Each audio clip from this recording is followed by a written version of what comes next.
Olá, eu sou a Ana Clara. O meu trabalho foi baseado na disciplina de geoprocessamento e o meu trabalho foi uma análise espacial de curvas de níveis do município de Dom Bosco, em Minas Gerais, utilizando modelos digitais de elevação. Com o hábito de se observar a paisagem ao longo de diferentes trajetos, o homem ele foi capaz de notar a existência de várias formas de relevo.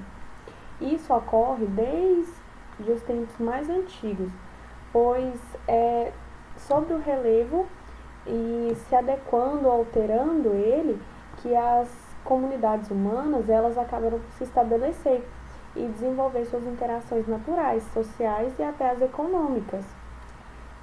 Seguindo por esse raciocínio, a geomorfologia ela surge como uma ciência encarregada de compreender e explicar a gênese e a evolução das diferentes feições do relevo terrestre.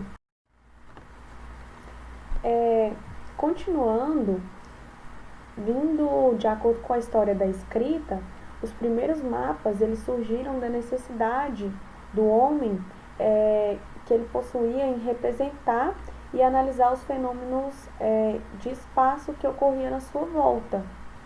Foi a partir daí, dessa preocupação constante em aprender sobre o meio ambiente e representá-lo por meio dos gráficos, dos mapas, que surgiu a ciência da cartografia. Esse interesse em conhecer o espaço diante da localização, distribuição e a forma de ocorrência dos fenômenos que atuam sobre ele vem desde os primórdios da civilização.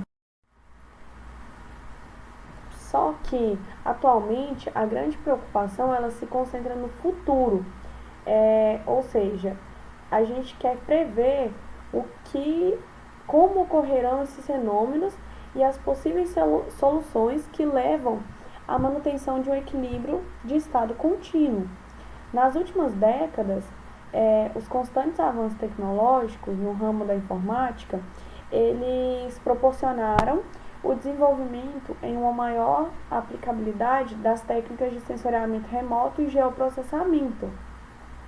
Sendo assim, apoiando na utilização de hardwares e softwares, como os sistemas de informações geográficas, os SIGs, a ciência cartográfica ela passa a se dedicar à automação do desenho, assim dando origem à cartografia digital.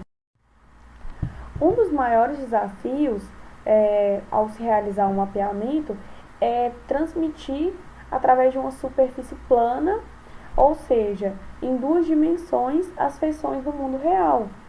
Mas com a intensificação do uso de SIGs no gerenciamento dos dados espaciais e o surgimento de softwares que têm como funções específicas, acaba que está sendo cada vez maior a possibilidade de representar tridimensionalmente e de forma mais precisa o espaço geográfico. Porém, para se criar essa representação, são necessários dados que possuem valores planimétricos e altimétricos, como as curvas de níveis, os levantamentos de Sistema Global de Posicionamento, GPS, ou os dados de SRTM.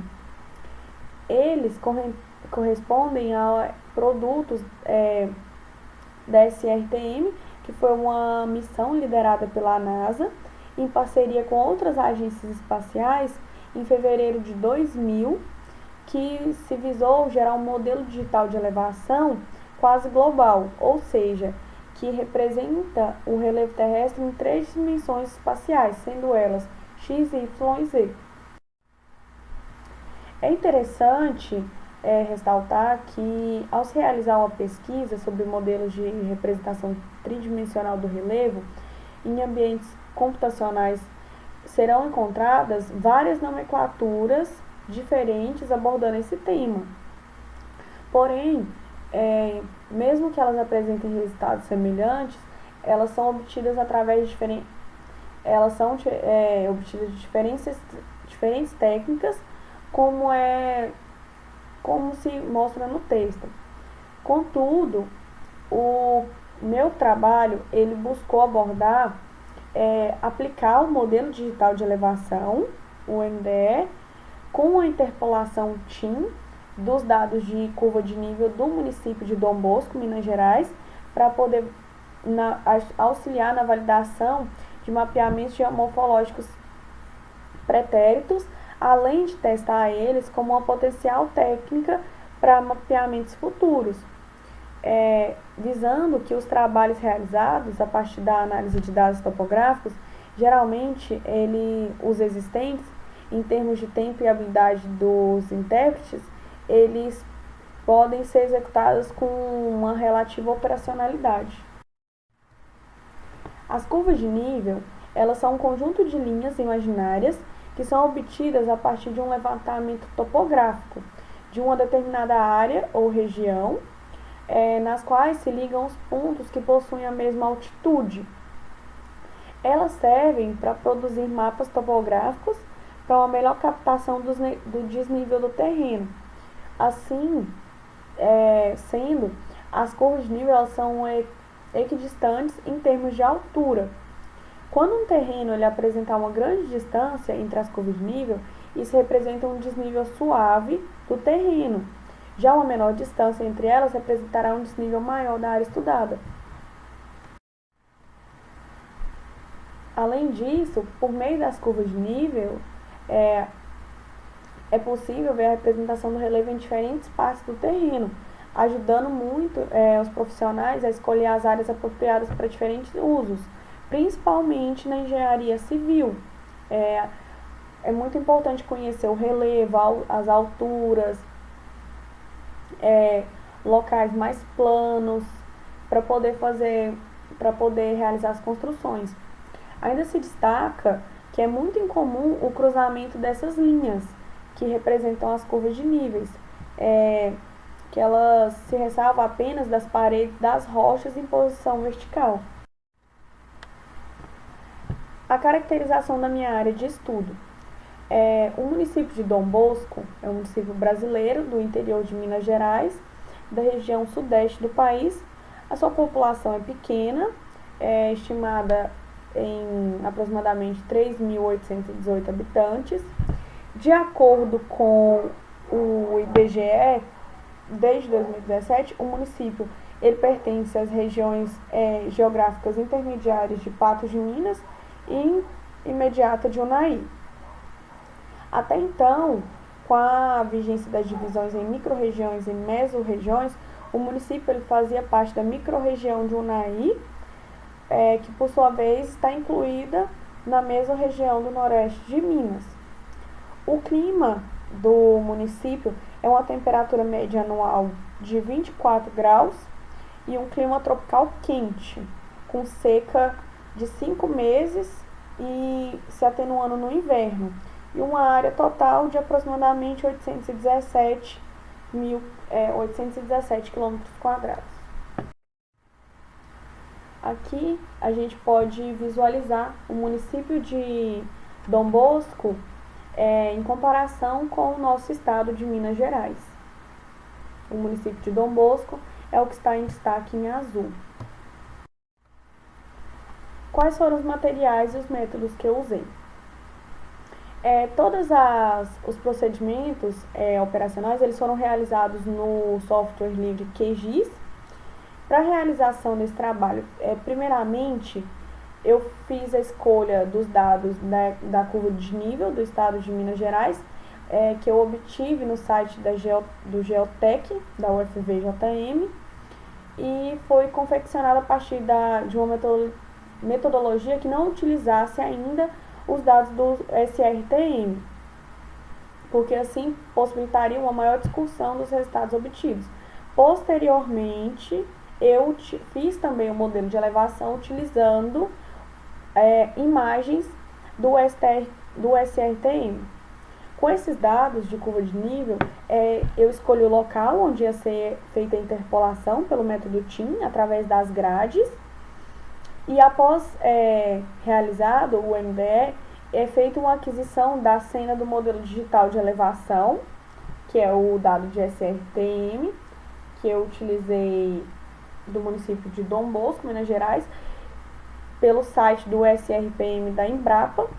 Eu fiz o recorte somente da área do município em que eu queria, e após fazer isso eu fiz o ajuste das coordenadas, reprojetei o meu projeto para Sirgas 2000, UTM Zona 23S, e também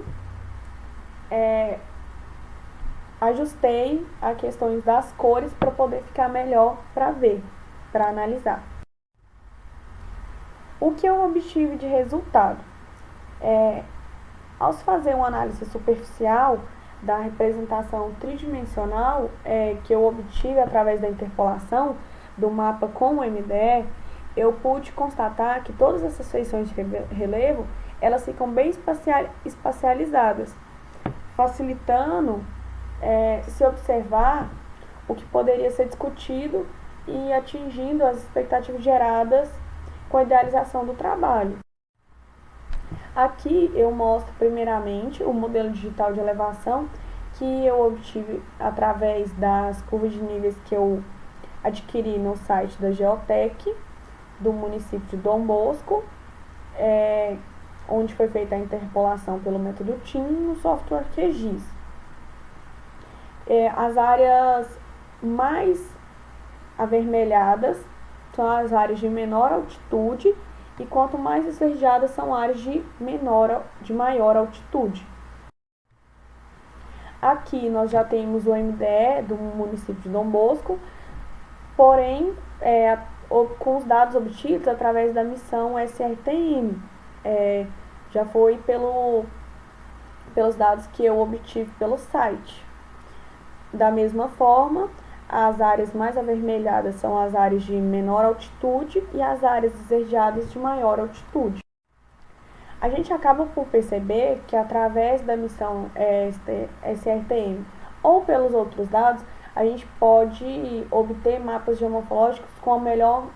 O SRTM ele é capaz de produzir os mapas com melhor resolução e, por consequência, de melhor qualidade para obtenção de dados. Também percebe que o município ele tem uma predominância de declividades menores, portanto, ele tem menos perímetros montanhosos e áreas mais, pode-se dizer, mais planas. A conclusão. Primeiramente, se deve considerar que durante um longo tempo, os mapeamentos geomorfológicos eles foram baseados em metodologias e técnicas tradicionais, como a interpretação de cartas topográficas e a utilização de estereoscópios. Porém, com o avanço da tecnologia moderna, é natural que a geomorfologia, quanto ciência, ela busca se adaptar para o novo cenário. Nesse contexto, a utilização dos dados do SRTM, sob a aplicação das técnicas de geoprocessamento e a evolução dos sistemas de informações geográficas, ele tem proporcionado uma rapidez maior e uma precisão às análises geomorfológicas. Segundamente, com a concretização desse trabalho, eu obtive um resultado satisfatório ao tentar aplicar testar a aplicabilidade daquela que pode vir a ser uma potencial ferramenta na realização de futuros mapeamentos geomorfológicos, uma vez que a possibilidade de se visualizar tridimensionalmente as diferentes feições do relevo durante a elaboração dos mapas, ela vai ser de grande auxílio nas análises obtidas a partir das tradicionais técnicas de interpretação de imagens já utilizadas. Esse foi o meu trabalho, e aqui estão algumas referências que eu utilizei. Eu utilizei do site Geosensory, o artigo do Simpósio Nacional de Geomorfologia, também o site do IBGE e o Wikipédia, além do site do Geotec e da Embrapa, onde eu adquiri os meus dados de curva de nível. É só. Muito obrigada.